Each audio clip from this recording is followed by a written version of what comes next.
The year is 2027, and Nut and Fancy continues to post KRVs in TMP, which amazingly still functions and still exists. Is that a possibility? Me posting KRVs 5 years from now. Let me look into my TMP crystal ball. Special sound effect. Crystal ball says, totally a possibility. And I predict I will be doing just that. 5 years from now, still doing knife reviews. Still doing them. What do I predict for our society? How much more time do we have before all hell breaks loose? Really a lot of factors to answer that. I know some guys are wondering that, and we talk about it as a community here in TMP all the time. Here's my answer. You're going to get it in this video. You got 10 years. How's that for being honest? You have 10 years from 2023. Yeah, and by the way, I may be posting KRVs 5 years from now, but you may not see a gun on the table. That's how clownish our world is going to get. You're going to see all types of anti-gun legislation passing, becoming law. You will see gun owners searched out. Yeah, probably imprisoned. I wish I was joking. I'm not. So yeah, we live in a clown world. UDR world, I've talked about it a lot, but I continue to put my focus into reviews like I'm doing here with this Flytanium Arcade knife. I'll get to all the details here in just a second. If you are in a hurry, just drag the slider bar, bro. Hit 1.0 speed if you're in a hurry. You can find out all about the knife, see if it's right for you. I continue to do reviews though for several reasons. Here's just some of them. Number one, you need stuff for your systems, EDC systems, self-defense systems, preparedness systems, tactical systems of all sorts and descriptions. Number two, more options for your collection. That's a big reason, by the way. So I think most of us have collections of guns, knives, watches, hopefully cool planes. Yeah, that's a reason. So I continue to give you more options for that. TMPers sell their knives. They buy different knives. There's a turnover all the time happening. Number three, this is a huge reason. The third reason I continue to put my focus in TMP on reviewing stuff. Because it's fun for you. You need to escape this clown world we're in, and reviews are just one way to do it. I'm serious about that, by the way. That's why I've changed my format over the years on how I do KRVs. For instance, in the old days, I would just have the knife on the table, talking points. Hopefully the story was always interesting. I always have been telling a story about the item that I review, and I think it's interesting. I'll never post a video if it ain't. But now we have all kinds of fun stuff on the table as the KRVs continue to exist and thrive thanks to you, the viewer. Please subscribe, hit the notification bell. Be sure to like the video, very important. Believe it or not, I still have not been kicked off of YouTube. Yes, they have demonetized me about 10 years ago. So I rely on donors like you in the donation environment, currently Patreon. Thanks to you dudes also, donors. And on we go with the Flytanium Arcade. How long was that intro? Oh, dude, that was totally worth it. That was just like 4 minutes. Yeah, I know what some of you original TMPers are thinking. Yeah, nothing fancy. I remember your original knife reviews with just a knife on the table. You'd have your talking points. And I also remember how they were 10 minutes or less. Hey, I've talked about that a lot through the years. Dudes generally don't like it if I just rip through the details and end the video in 7 minutes, which I have done many times. And, they're just like, oh, man, that went quick. There's not much to that review. I just make it what it is. I'll talk about other stuff, kind of like this beautiful F6F Hellcat coming off the USS Princeton, 1944 VF-27. This variation of F6F Hellcat was equipped with two 20mm cannon, 450 cal machine guns carrying up to 2,000 pounds in bombs. It was very effective in the ground attack role later in the Pacific Campaign. Pratt Whitney R2800 10 whiskey motor, 2200 horsepower, 391 miles per hour, 945 miles of range. This is a beautiful kind of dark gray blue gloss paint job. 1/72nd scale. This is an easy model. I wish I would have put this together, but I didn't. I'm not cool enough. Look at that, dudes. Shark mouth. Oh man, do I love the F6F Hellcat. Such a fun plane. And then we have the Springfield Armory combat ready pistol, the Echelon. Tested, and it is outstanding. Highly recommended. It is wearing a Holosun PID Plus weapon light, which is legit. Yeah, watch for that review. Again, I'll continue to do gun reviews as long as I possibly can. This arcade is kind of expensive. I'll get to that too, the value equation of that. And I put this watch on here because it reminds me of the arcade. It is completely amazing. It's an Isobright Afterburner. Really cool watch, wearing just a simple black NATO strap. Tritium is what I'm trying to say. Tritium powered watch. Super bright, really excellent details. But for what it is, it's kind of expensive. Like everything, as you've seen, it has gone up in price. I mean, like everything. All the stuff that I review and have reviewed over the years, I would say, if I were to ballpark it, 30% across the board price increase. Literally, 30%. So this Flytanium Arcade, let's just get this out of the way. It's kind of pricey. It's going to be around 2-ish, subject to change. However, Flytanium starting to make knives. I think the Arcade is their first model.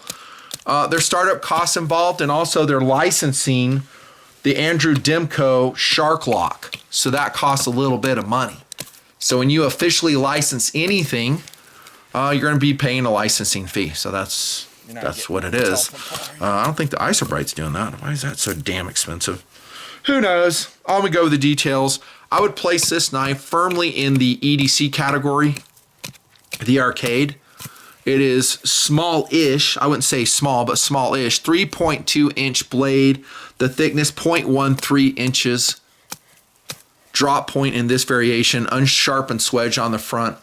And I did extensive testing with this, both stabbing tests, and believe it or not, I batoned with this little knife. I did. I batoned with it. Why? Well, because they're talking about how strong the Shark Lock is, and I am apt to go and test that. Let's find out. Did it do well? Well, let's talk about it now. We're here. The answer is yes, it did. And I say it like that because I'm kind of surprised.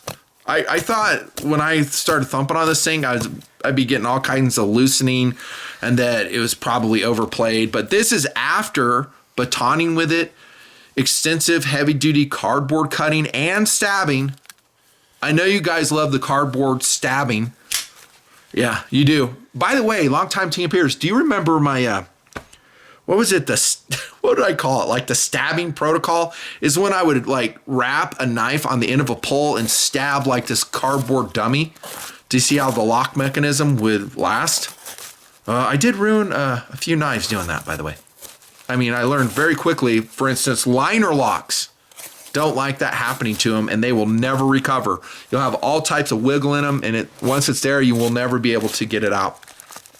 I'm happy to report, though, the Shark Lock successor, or maybe an addition to the Andrew Demko Triad Lock, is apparently just as strong. You can see the huge stop pin there. You can see the locking mechanism of the Shark Lock. Now, if we're going to be honest, and I'm honest in my reviews, do we need more locking mechanisms in the industry? The answer is probably no, we don't need them, but manufacturers are always looking for a way to inject energy into their sales. And so coming up with new things, guns are the same way, watches are the same way. They're going to come up with different things. The Shark Lock is a way to do that. And it's different, and knife guys like different. They do. This is how it works, by the way. You'll just pull it back. Totally one hand, deployable and retractable, of course. Although if you had like a really large shark lock, I'd be real careful with that, doing it one-handed. But let me see if I can demo that off camera. Yeah, there we go. Don't want to knock my Hellcat off the table, which I've done. EDC knife. Steel choice is excellent. It's S35. Have we seen that before? S35. Man, it seems so familiar. Oh, that's right. It's my steel of choice for my Spyderco special editions. Here comes the Delica version. Same steel. S35. So you know I love it. Actually, I really, really love it. I think it is probably my overall current choice if I do a special edition, if I can get it. So Spyderco worked with us, Blade HQ, thanks to Jake at Blade HQ for helping with this series, and Spyderco for making it happen. And when I decided on the steel, I went with S35. I was like, that is like picture perfect in the realm of value and performance. Powder metallurgy steel. I'm putting a lot of wear on this Delica, as you can see. Congratulations to those very few TMPers who have any of the Spyderco special editions. We did the Dragonfly, the Delica, and the Endura. But this is a steel choice for the Arcade, which, by the way, is a good name. I like it. Different. It's not alphanumeric. Drop point configuration. Stone washed in this variation. Out of box. Very, very sharp. Flat ground to this part here. And then look, after cardboard testing, can't speak. After cardboard testing, look at that edge. Look at the tip after I did the stabbing test. Not made up. I did not touch that up. That's just as it came out of box. So I would say the steel is fantastic. I like that it's relatively thin. 0.13 again at the spine, but a really nice slicing edge in this drop point. Let's check out that jimping. And I would classify it as somewhat shitty, to be honest. Somewhat shitty. It should be super sharp, not rounded. Hey, Flytanium, have you been watching the reviews? If you're going to do any type of jimping, just grab a Spyderco, please, and just do it the way they do it. Come on now. Here comes a Tan Ambitious ACR 13 MOV. Has a thumb ramp on it. The jimping on here is fantastic, albeit a very short run. Any other knives that I have? Well, I have that Spyderco. I don't. But make your jimping more purposeful. Thank you very much, if you could. There's your dual thumb studs. No volcano issues. I've been using that term for over a decade. I think you guys know what it means. One thing they could improve, and I say this to watchmakers and also knife makers, in this case Flytanium, label it. Put Arcade on here. Label it. Laser engrave it, please. We would like that. Single-sided adjustment point. It did experience some loosening after, well, hardcore testing, i.e. batoning, but not a lot. It was just a little bit. And then, you know, I just kind of wiggled it back and forth in field. I was like, yeah, it's kind of normal. Wasn't sure if it was going to be a problem. I went back to the house afterwards, and then I tightened it up with that mini Torx, and I mean just very slightly. And now it's just factory perfect again. Let's check out centering of the Flytanium Arcade. It's pretty excellent. I like it. Speed is excellent. Caged ceramic ball bearings. Well, not ball bearings. Caged ceramic bearings, super fast. Again, lock up even after testing. Very excellent. Weight on this is 3.8 ounces. The handle material is not titanium but aluminum, and I'm A-okay with that. Milled out, look at that, dudes. That's pretty cool. And one thing I really haven't discussed to this point in the review is the modifying capability of the Arcade. And that is really what Flytanium is all about. I reviewed some of their products. You guys remember they make replacement scales, studs, standoffs for different knife makers like Benchmade. Go watch those reviews. And apparently they're popular. That the knife modifying interest in the knife world is pretty high. And I said that in the Flytanium reviews that I've done previously. This one has replaceable parts on it. You can go to Blade HQ and also Flytanium's website, and I'm going to put 2 links below taking you to both of them. So buy it from whoever you want. Please use my links because just like you, I like making money for my work. How much money? I don't know, 7 cents probably. If you bought one of these, I'd get 7 cents. Maybe a little bit more, but not a lot. I'll go buy a hamburger if it's a lot. There's your replaceable part in this variation, this early version of the Arcade. You can see it comes with black G10 inset scales, which are easily replaceable. You can see how you do that there. And then you get these yellow ones too. Personally, I think the olive drab and yellow is somewhat ugly. I'm not gonna lie. I don't like it. The combination I would like to see of the Arcade, or maybe future knives they do, is bright orange and purple. So purple aluminum handle, bright orange inset scale. That would be very exciting to me personally. How about you? But it comes with both of these. That brings us to the clip. Loop over, deep carry. I think that clip is darn near perfection. It's super strong. So it's not made of titanium, which tends to bend all the time in my experience.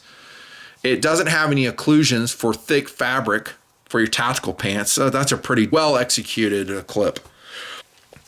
Non-reversible clip, that might make you sad. There's your lanyard slot right there. Look at the back of the Arcade with your standoff here. In hand, how does it feel? Any hot spots, nothing fancy. No. It's an EDC knife, not a tactical blade, not a self-defense tool, says me. I say for an EDC knife, it's just A-okay. Do I love the shark lock? Like I said, I'm learning about it. I have not carried this knife. I tested it, but I have not put it in the pocket and carried it day by day. I don't know. I mean, coming here to disengage it and then folding it, I'd have to get used to that, to be honest. You'll see a lot of guys comment below, though they probably have a lot more experience with a shark lock. And every video I put out, there's a lot of learning that can be done in the comments section, because things that I miss, I get wrong, which yes, does happen. Guys can correct me on and they'll talk about it and comment. I really like the knife. A little bit pricey, but again, it's a licensed version of the Demko lock mechanism. I don't know what to tell you, bro. I have no competitive options for you. Yeah, where's my cone? What? We were expecting at least 5. Well, I don't have a competitive option, but I do have an example of the Triad Lock, the Cold Steel Pro Light. There's a Triad Lock. I reviewed this in the day. Really super high value knife it was.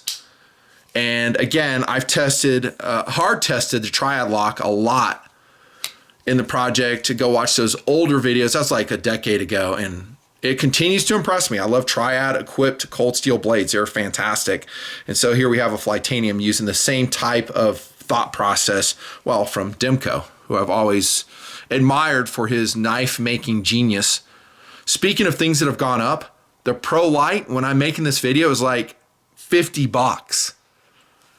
Supply and demand, I guess. $50 in Amazon. It used to be like $17. I rest my case. And I think we're done, boys and girls of the project. Okay, maybe no girls at this point, but just dudes of the project. Round of applause for the Flytanium brand getting a new knife out there. We like options.